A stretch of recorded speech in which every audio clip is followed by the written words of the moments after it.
말씀 함께 보시겠습니다. 스바냐서 3장 14절로부터 20절까지 말씀입니다.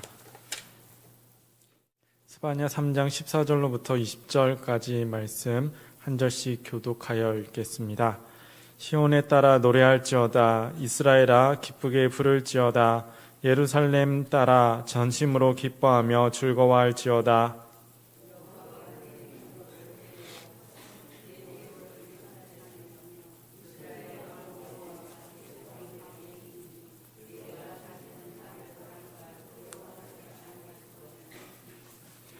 그날에 사람이 예루살렘에 이르기를 두려워하지 말라. 시온아 내 손을 늘어뜨리지 말라.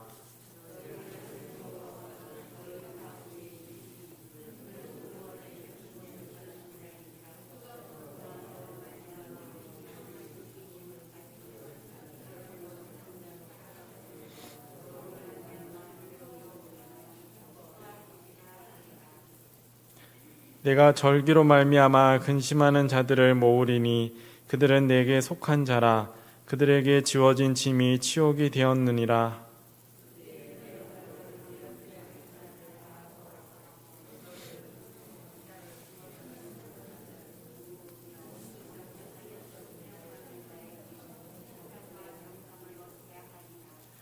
함께 읽겠습니다. 내가 그때에 너희를 이끌고 그때에 너희를 모을지라. 내가 너희 목전에서 너희의 사로잡힘을 돌이킬 때에 너희에게 천하 만민 가운데서 명성과 칭찬을 얻게 하리라. 여호와의 말이니라. 아멘. 날이 많이 추워졌습니다. 우리 정말 저녁이 되니까 또 더 추운 것 같은데요. 이 추운 날씨 가운데서도 예배의 자리 또 말씀의 자리로 함께 모여주신 우리 성도님들 가운데 주님의 은혜가 함께하기를 소망합니다. 오늘 우리가 함께 읽은 말씀은 스바냐서입니다.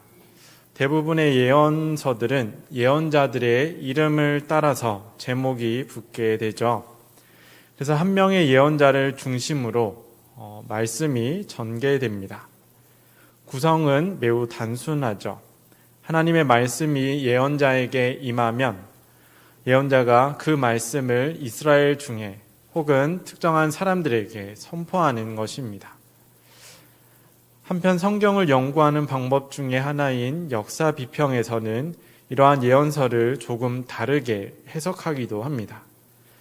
곧 다양한 시대에 활동한 여러 예언자들이 남긴 말씀들을 주제에 따라서 혹은 이스라엘이 처한 시기에 따라서 편집한 뒤에 가장 유명하거나 분량이 많은 예언자의 이름을 붙여서 이와 같이 책을 구성했다는 것입니다. 실제로 예언서의 저작에 대해 어떤 것이 역사적인 사실인지는 알 수 없습니다. 다만 하나님께서 주신 말씀을 글로 남게 하심으로 과거의 이스라엘 백성들에게 또한 현재를 살아가는 우리들에게 전하고자 하시는 뜻이 있다라는 사실은 변함이 없을 것입니다. 이러한 말씀의 은혜가 또 하나님이 전하고자 하는 그 뜻이 우리에게 깨닫는 지혜로서 함께하기를 소망합니다. 이러한 예언서들은 보통 하나님의 말씀을 전하는 예언자들의 배경에 대한 설명으로 시작합니다. 그가 어떤 가문 출신이며 또 어떤 일을 하다가 어떻게 하나님께 부름을 받았다던가 또 어떤 주제의 말씀을 전하도록 부름을 받았는지 간략하게 설명을 하며 주어진 사명에 대해서 보여줍니다. 이 중에 스바냐서는 특이하게도 위로 4대까지 거슬러 올라가서 가문을 소개합니다. 위로부터 차례로 히스기야, 아마랴, 그다랴, 구시라는 분들이 언급됩니다. 이 가운데 우리에게 익숙한 이름이 있죠. 바로 히스기야입니다. 우리가 바로 떠오르듯이 이 히스기야는 우리가 잘 알고 있는 남유다의 여러 가지 개혁을 감행했던 선한 개혁을 감행했던 히스기야 왕입니다. 이 족보를 통해서 스바냐가 왕족 출신의 예언자였다라는 것을 볼 수 있습니다. 가나안에 정착한 이스라엘의 역사를 통해 여러 가지 인간 군상과 또 그들이 타락해가는 과정을 우리는 성경을 통하여서 기록된 그 말씀들을 통하여서 알 수 있습니다. 그 가운데 왕족을 비롯한 귀족들은 자신들의 만족을 위해서 우상을 받아들였습니다. 하나님과 더불어 우상을 숭배하고 또 우상을 섬기는 방법들을 가져와서 하나님께 제사를 드리던 모습들을 우리가 성경의 말씀을 통해 읽을 수 있습니다. 이러한 일들을 통해서 자신의 힘을 과시하고 또 자신의 풍요로움과 부를 드러냈습니다. 스바냐도 환경적으로 그러한 미혹 가운데 있었다고 볼 수 있습니다. 예컨대 히스기야를 이어 왕위에 올랐던 므낫세 왕은 이 스바냐와 다른 행보를 보여줍니다. 그는 스바냐의 친척 어른으로도 또 먼 어른으로도 볼 수 있죠. 그런 므낫세 왕은 하나님의 말씀을 받은 스바냐와는 정반대의 삶을 살았습니다. 므낫세 왕은 선친 히스기야 왕의 개혁을 무효화하고 다시 하나님 앞에서 범죄하는 길을 택했습니다. 자기의 부를 위해서 또 명예를 위해서 만족과 유익 혹은 편의를 위해서 그릇된 길을 다시 선택했던 것입니다. 스바냐의 출신에 대한 설명은 하나님의 사람에게 중요한 것이 무엇인지를 다시 한번 생각하도록 안내합니다. 바로 사람의 배경이 아니라 하나님께 순종함이 더 중요하다는 것입니다. 따라서 이분법적으로 부자는 마냥 죄인이고 또 상대적으로 궁핍한 자는 모두 의인이라고 여겨서는 안 됩니다. 왕족이나 귀족, 학술가와 같은 좋은 가문 출신의 사람이라고 하여 모두가 하나님의 뜻을 구하지도 않고 이해를 못하거나 제 욕심대로 살았던 것은 아닙니다. 반대로 가난하고 궁핍하다고 하여 모두 다 하나님의 말씀을 경청하고 순종했다라고도 볼 수 없습니다. 어떤 배경을 가졌든 하나님께서는 필요한 일로 사람들을 부르셨습니다. 그리고 그 부름에 순종한 사람들을 통하여서 하나님의 역사가 이루어지고 하나님의 말씀이 선포되며 그 뜻이 세워지는 것을 볼 수 있습니다. 스바냐는 자신의 출신에 상관없이 하나님께 순종함으로 하나님의 말씀을 대언하는 은혜를 누렸습니다. 이러한 스바냐의 이름은 여호와께서 숨기셨다 혹은 여호와께서 간직하셨다라는 뜻으로 해석이 가능합니다. 이러한 의미에 비추어서 부정적으로 생각해 보면 여호와께서 이 땅 가운데 그 뜻을 숨기셨다라는 의미로 스바냐의 이름 뜻을 볼 수 있습니다. 사람들이 창조의 섭리와 의미를 저버린 채 살아가는 모습에 질려서 하나님께서 말씀을 거두시고 죄악으로 치닫도록 내버려 두셨다라는 것입니다. 반대로 긍정적인 의미로 접근하면 여호와께서 그 뜻을 품은 사람들을 어려움 중에도 하나님의 말씀을 간직한 사람들을 품에 간직하셨다라는 의미로 볼 수 있습니다. 죄악이 팽배한 시기에도 하나님의 말씀을 마음에 품고 삶 가운데 지켜 살아가는 이들을 하나님께서 포기하지 않으시고 살피시며 말씀을 주셨다는 것입니다. 앞서 보았듯이 하나님께서는 왕족이던 스바냐를 통해 말씀을 선포하게 하셨습니다. 이스라엘 백성들이 자신의 말을 들을 수 있도록 직접적으로 예언자를 세운 것입니다. 따라서 스바냐의 이름 뜻은 보다 긍정적으로 해석한 후자에 가까울 것 같습니다. 하나님께서는 죄 가운데 이 땅을 포기하지 않으시고 믿음을 지키는 백성들을 살피셨습니다. 그럼에도 불구하고 사람들은 이러한 하나님을 바라보지 못했습니다. 숱한 죄에 대한 경고에도 불구하고 돌이키지 않았습니다. 히스기야 왕을 통하여서 큰 전환이 일어났지만 이내 다시 이전의 자리로 돌아갔고 하나님께로부터 더욱더 멀어졌다라는 것을 우리가 말씀을 통해 볼 수 있습니다. 따라서 하나님께서는 예언자들을 통하여서 보다 강력한 언어로서 경고를 합니다. 스바냐서의 가장 첫 말씀인 1장 1절은 스바냐에 대한 소개이기에 본격적으로 하나님의 말씀이 전해지는 것은 2절부터 시작한다고 볼 수 있습니다. 하나님께서는 그 첫 말씀부터 경고합니다. 땅 위의 모든 것을 진멸하시겠다라고 선포합니다. 하나님께서는 사람과 짐승, 공중의 새와 바다의 물고기까지 곧 모든 생명들을 멸절하시겠다고 경고합니다. 이 심판은 하나님의 백성이라고 불리던 유다와 예루살렘 백성들 역시도 피할 수 없다라고 또한 분명하게 전하고 있습니다. 자신이 짓고 베푼 모든 생명을 다시 거두시겠다는 하나님의 표현을 통해 하나님 앞에서 얼마나 죄악이 팽배했었는지를 우리는 가늠해 볼 수 있습니다. 하지만 이 심판이 말씀하신 뜻 그대로 피조세계 전체를 파괴와 폭력으로 다스리는 것은 아님을 밝히고 있습니다. 하나님께서는 심판의 대상을 보다 구체적으로 바알과 그마림으로 언급합니다. 바알은 우리에게 가장 잘 알려진 우상이죠. 그마림은 그러한 바알을 섬기던 신관들을 칭합니다. 하나님께서 우상과 또한 우상 숭배를 종용하는 이들을 그리고 우상을 숭배하는 이들을 심판하시겠다라고 말씀하신 것입니다. 또한 하늘의 별을 경배하는 자들을 심판하겠다고 선포합니다. 이것은 별뿐만 아니라 해와 불, 산이나 큰 나무 등 거대한 자연물들을 의미합니다.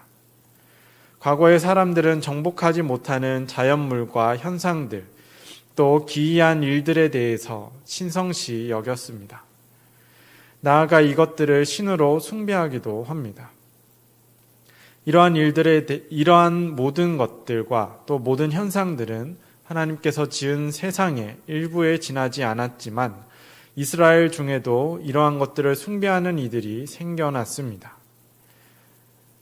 하나님께서는 이러한 일들에 대해서 심판을 하시겠다라고 말씀합니다.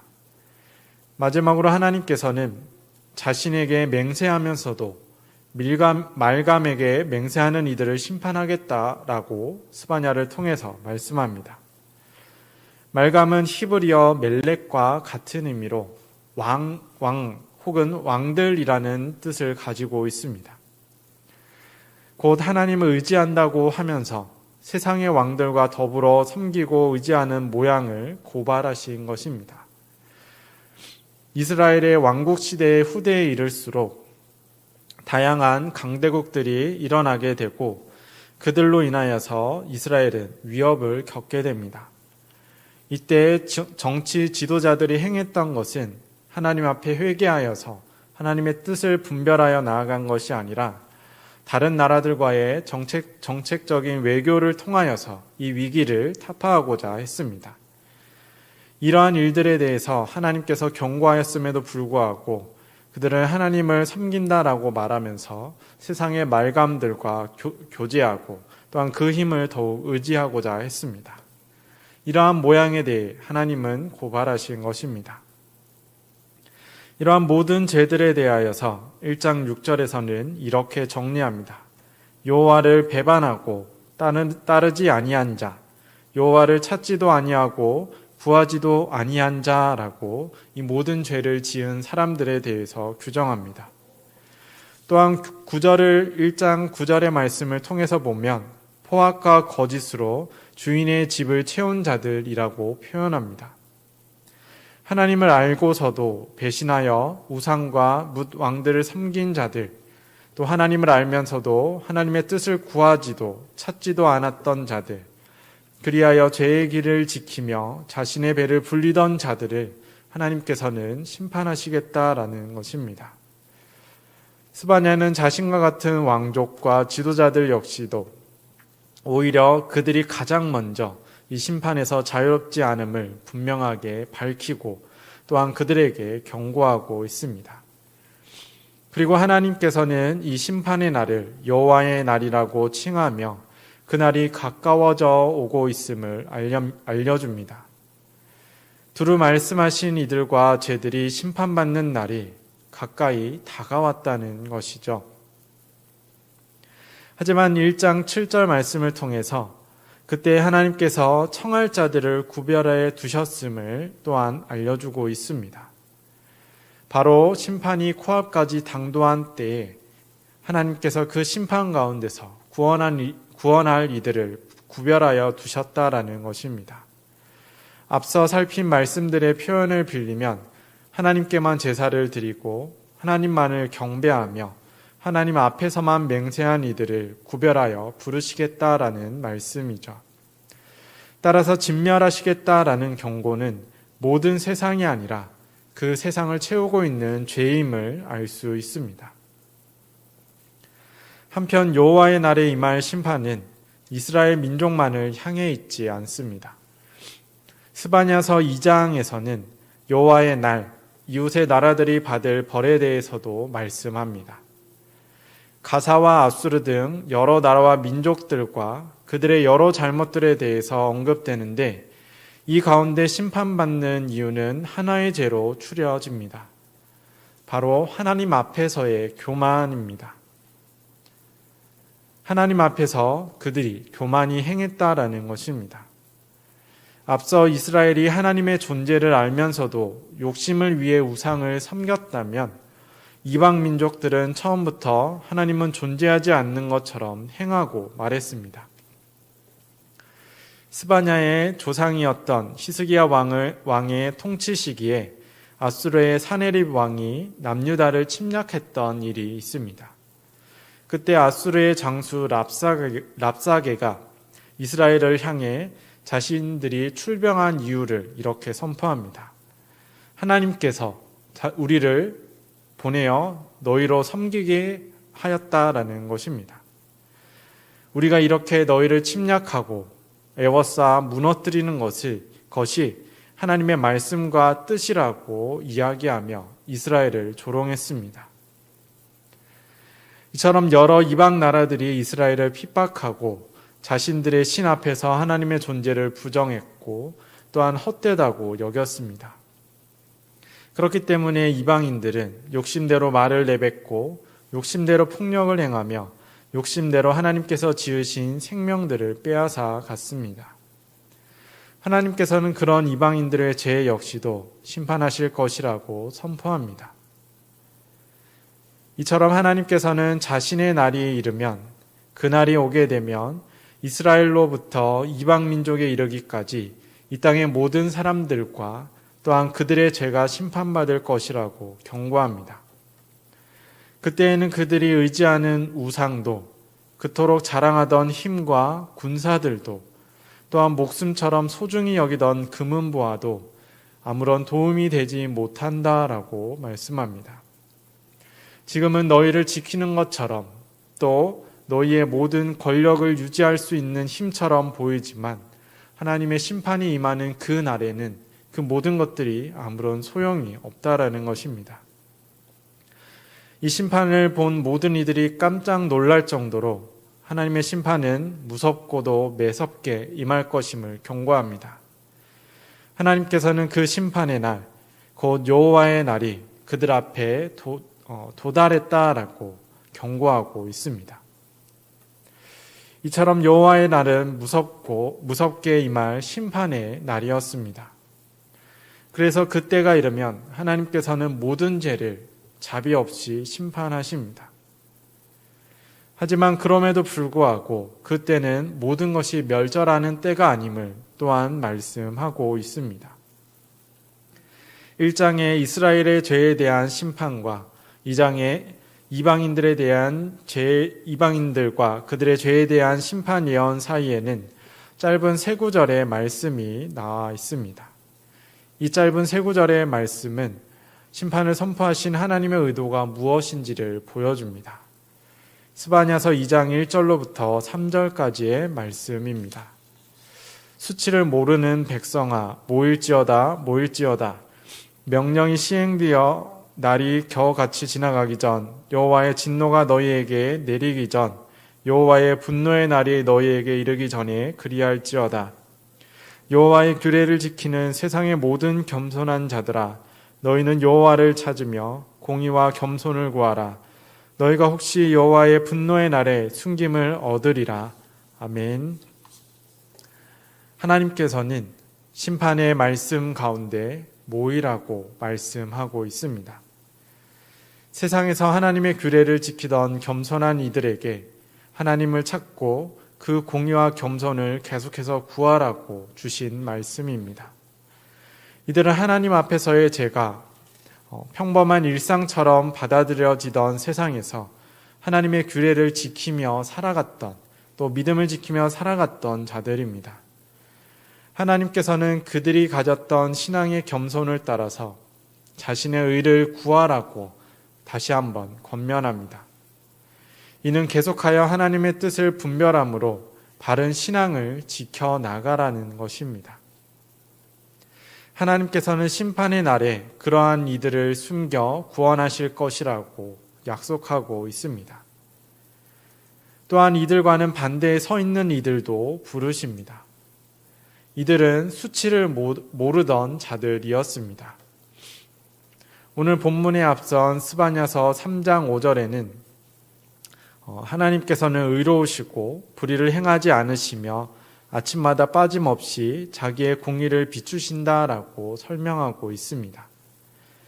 하지만 불의를 행하는 자들은 그 의로우심, 매일 아침마다 빠짐없이 공의를 비추시는 그 하나님의 의로우심을 보고도 자신의 잘못을 깨닫지 못했던 사람들입니다. 매일 가르치시는 공의를 보고도 자신이 행하고 또한 서 있는 자리에 불의함을 깨닫지 못하므로 그들은 부끄러움을 잊었습니다. 그렇기 때문에 부끄러움 없이 당당하게 죄의 자리에서 살아갔던 것입니다. 그래서 그들은 하나님과 더불어 우상을 섬겼고 또 하나님의 법도를 무시했으며 베푸신 은혜에 대해서도 감사함을 잃었습니다. 이러한 불의함이 그들이 심판을 받게 되는 이유였습니다. 그런데 하나님께서는 그들을 다시 한 번 더 불러주십니다. 이제는 자신의 앞으로 모여야 할 때라고 말씀하십니다. 그 날이 이르러 심판 가운데 모든 것들이 바람에 날리는 겨처럼 흩어지기 전에 하나님의 진노가 그들 가운데 임하여서 돌이킬 수 없는 자리로 나아가기 전에 이제는 죄의 자리에서 돌아와 하나님 앞으로 모이라는 것입니다. 수치를 몰랐던 그 자리에서 하나님의 공의를 바라보고 깨달아 나오라는 것입니다. 하나님께서 죄인들을 위해서 가장 먼저 예비하신 길은 멸절로 이어지는 심판의 길이 아닙니다. 하나님께서 죄를 들추어내고 그 죄에서 고발하심은 그 죄를 깨달아서 돌이켜 회복의 자리로 나오도록 인도하기 위함이었습니다. 따라서 하나님께서는 겸손한 이들만이 아니라 죄인들에게도 수치를 모르던 백성들에게도 모이라고 말씀합니다. 그 모든 이들이 곧 자신이 지은 모든 생명들이 구원의 백성으로 회복되기를 간절히 바라셨기 때문입니다. 이어지는 3장 7절에서는 이러한 하나님의 바람을 구체적으로 전합니다. 너는 오직 나를 경외하고 교훈을 받으라.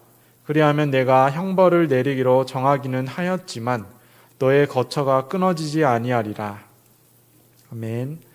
하나님께서는 죄에 대하여 생명으로부터 물질까지 모든 것이 끊어지는 심판을 내리시겠다라고 선포하셨습니다.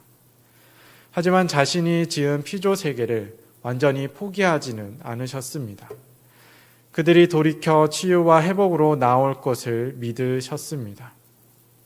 그렇기 때문에 그 가운데 무너진 믿음을 회복하고 말씀을 회복한다면 그들의 삶 또한 결국에는 회복될 것이라고 하나님의 백성으로서 그 길을 되찾아 나올 수 있을 것이라고 말씀합니다.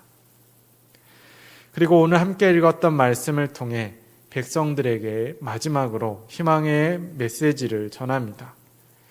스바냐는 심판의 예언 끝에 이스라엘 백성들에게 우리가 기쁨으로 노래하자고 말합니다.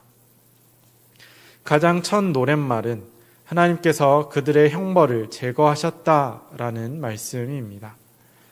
다시 말해 심판의 주체이신 심판을 주관하시는 하나님께서 백성들에 대해서 내렸던 판결을 거두셨다라는 것입니다. 그리하여 원수를 그들 앞에서 쫓아내셨습니다. 오늘 15절 말씀에서 사용된 동사인 제거하다와 쫓아내다는 히브리어 문법 체계에서 완료형 시제라는 것으로 기록이 되어 있습니다. 일반적으로 히브리어 문법에서 시제는 완료형과 미완료형으로 구분됩니다. 보통 완료형은 이미 행동이 완료되었다라는 의미를 가지고 있고, 미완료형은 아직 이루어지지 않았거나 혹은 지금도 이루어져 가고 있는 중임을 알려주는 의미로 사용됩니다. 그래서 미완료형은 하나님의 계획에 대해 또 하나님의 응답하심에 대해 강한 바람을 담은 표현을 할 때 주로 이 미완료형 시제를 사용해서 이 성경이 기록되어 있습니다. 한편 완료형은 꼭 모든 행동이 끝난 시점에서 기록된 것은 아닙니다. 이전에 하나님이 구원을 했다라고 그 전에 있었던 모든 행동이 끝난 시점으로 된 것만이 아니라는 것입니다. 이 완료형 시대는 반드시 하나님의 말씀이 이루어진다는 믿음의 확신을 표현할 때도 완료형으로 기록되어 있는 것을 이 히브리어 성경을 통해서 볼 수 있습니다. 시편 150편의 대부분의 주제를 차지하는 탄식시들은 주어진 현실에 대한 아픔 가운데 탄식하고 슬퍼하는 시구들이 등장합니다. 하지만 하나님의 구원을 찬양하며 이 탄식시들이 끝나는 것을 볼 수 있습니다. 그런데 대부분은 하나님께서 자신이 탄식했던 일에서 구원하여 주셨기 때문에 찬양한 것이 아니라 구원해 주실 것을 확신하기 때문에 드렸던 찬양들입니다.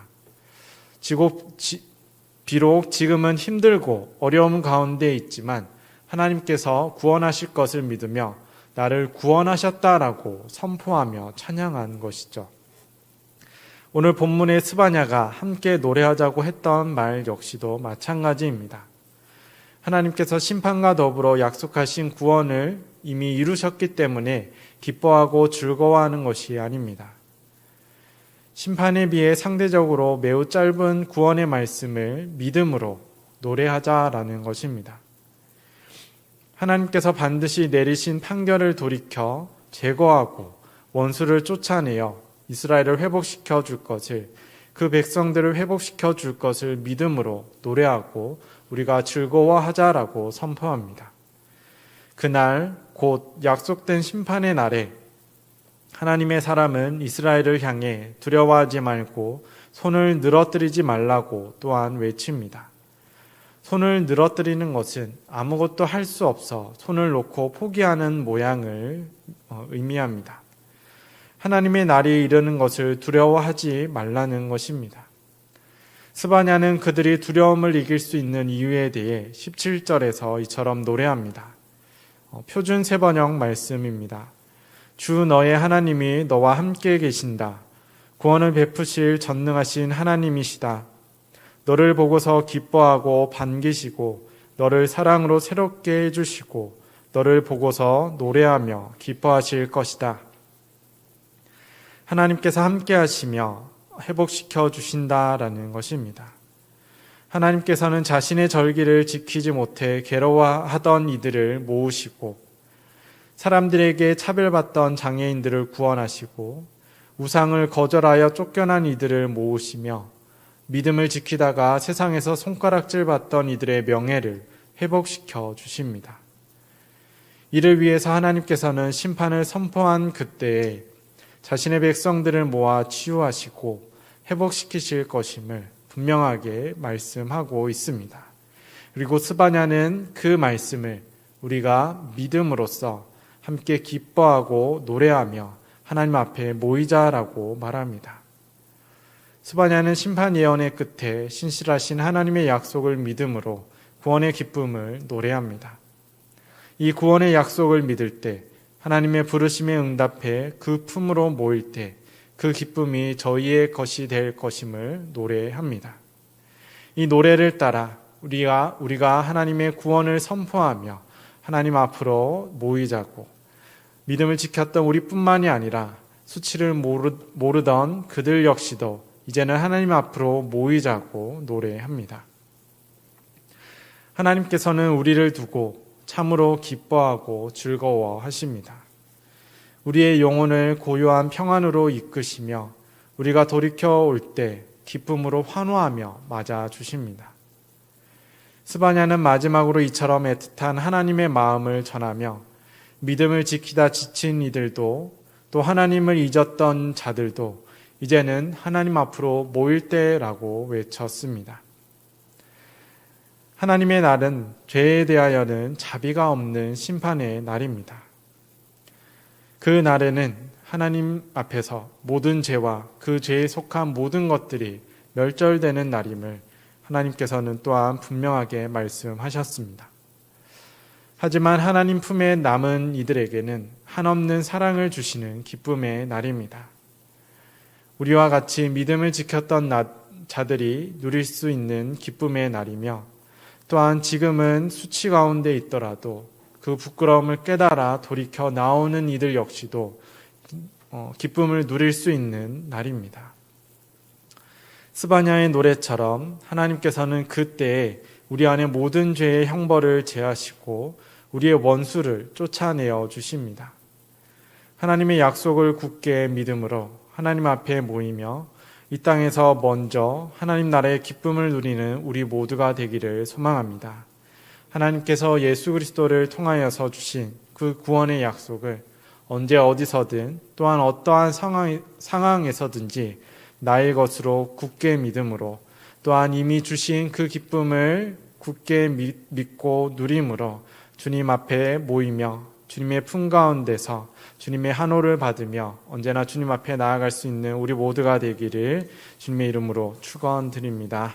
함께 기도드리겠습니다. 사랑의 하나님, 우리를 지키시고 인도하시는 은혜에 감사드립니다. 하나님의 부르심에 우리는 어떻게 응답하여 살아가고 있는지요? 하나님께서는 쭈뼛거리며 나올지라도 돌이켜 나온 우리를 보시고 기뻐 반겨주시겠다 말씀하시는데 우리는 어떤 걸음으로 주님을 향하고 있는지 혹은 주님으로부터 멀어지고 있는지요? 하나님의 백성으로 믿음의 응답과 구원의 확신으로 돌이켜 나아갈 수 있도록 우리를 지켜주시옵소서. 어떤 상황에도 주의 길을 지키게 하옵소서. 그리하여 하나님 앞에 서는 그때에 더불어 기뻐하고 그보다 앞서 이 땅 가운데서 주님의 약속을 믿음으로 기뻐하는 우리 모두가 되도록 인도하여 주옵소서. 그리하여 하나님이 말씀하신 그 여호와의 날에 주님 품에 남은 자들로 참 기쁨을 누릴 수 있는 주님의 귀한 백성들이 되도록 우리 모두가 되도록 주님 지켜주옵시고 인도하여 주옵소서. 우리를 구원하신 예수 그리스도의 이름으로 기도드립니다. 아멘.